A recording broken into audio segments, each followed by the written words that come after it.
I once knew a real kid whose name was Jordan, a small hard-working boy from the town of Horton. He only had one problem, and that was a girl. A small fraction of his life taking up his whole world. You see, in this boy's mind was a boggling mess. He only had room for her and threw out all the rest. I was a victim of his trash and never got a chance to be the friend that would make his whole life enhance. He was trapped in a game of lover and friend. He never knew the real difference, just wanted no end. And you think he would learn after all of his mistakes, but they're all blurred in with a couple small breaks. So he tried and failed and tried again and again.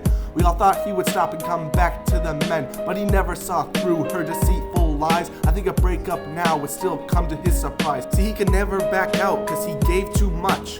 One wrong move could kill his magical touch, and his story continues as he grew too close. When he left all of his friends that he truly loved most, he left us for her and never even thought twice. Who thought a small town boy would ever pay the price of an abandonment in a world of regret as he plunged into a pool of debt?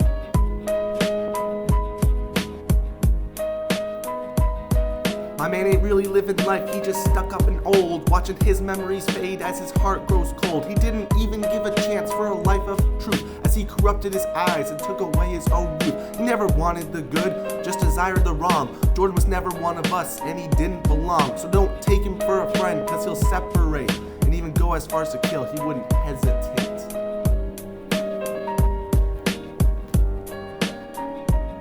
So one day after school as he left the block, Jordan sped his way home as if to beat the clock. He only had one issue, and that was a man trying to take his own girl, so he devised a plan. One way to get rid of him, one way to end it. He saw an opportunity and decided to send it. He wished for his death and thought murder was just as he plotted for a month to turn this man to dust. You see, every day after school he would stalk this dude, only taking time off to maybe eat some food. As he stood there and watched, learning his every move, Jordan would practice his aim and try to improve. His only motivation being this girl he loved, but he got too greedy and pushed and shoved. He wanted her to be his and only that, as they would spend hours just to talk and chat. He never told her his plans or who he really was, a stone cold murderer with an evil cause. But as she grew a bit closer and saw the lie, she could tell something's off, but she didn't know why. She thought nothing of it and continued to serve, as her lone lover boy was still trying to observe. He watched his victim close and waited for the right time to strike in the darkness and commit the crime.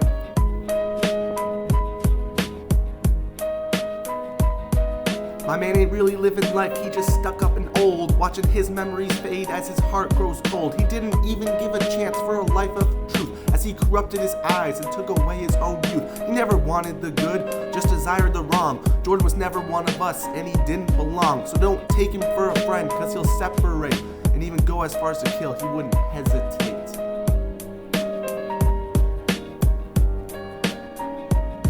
The day had finally come to take his victim's life as he followed him home with a gun and a knife and waited a few hours for his moment to strike. He never saw himself and Ted Bundy alike. His motive was simple and it absorbed his soul because everything now was out of his control. It's like he watched his own ending in third person.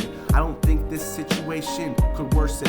As he aimed for the head through a crack in the door, he never thought he would see what he was about to endure. Through the scope of the tool he could see it clear. A familiar face started to appear. It was like a nightmare or just a bad dream, but he saw her face and started to scream. How could a girl like her leave him for that? As he lied crying on the floor all the way down flat. He thought about it and the answer seemed direct. Only the tool in his hands could truly correct. And that's the last that we heard about this small young lad. He left behind 5 siblings, a mother and dad. So use this as a story to always live by. You would rather be lonely than ultimately die. He never got to live without depression. The only thing we can pray for is that he's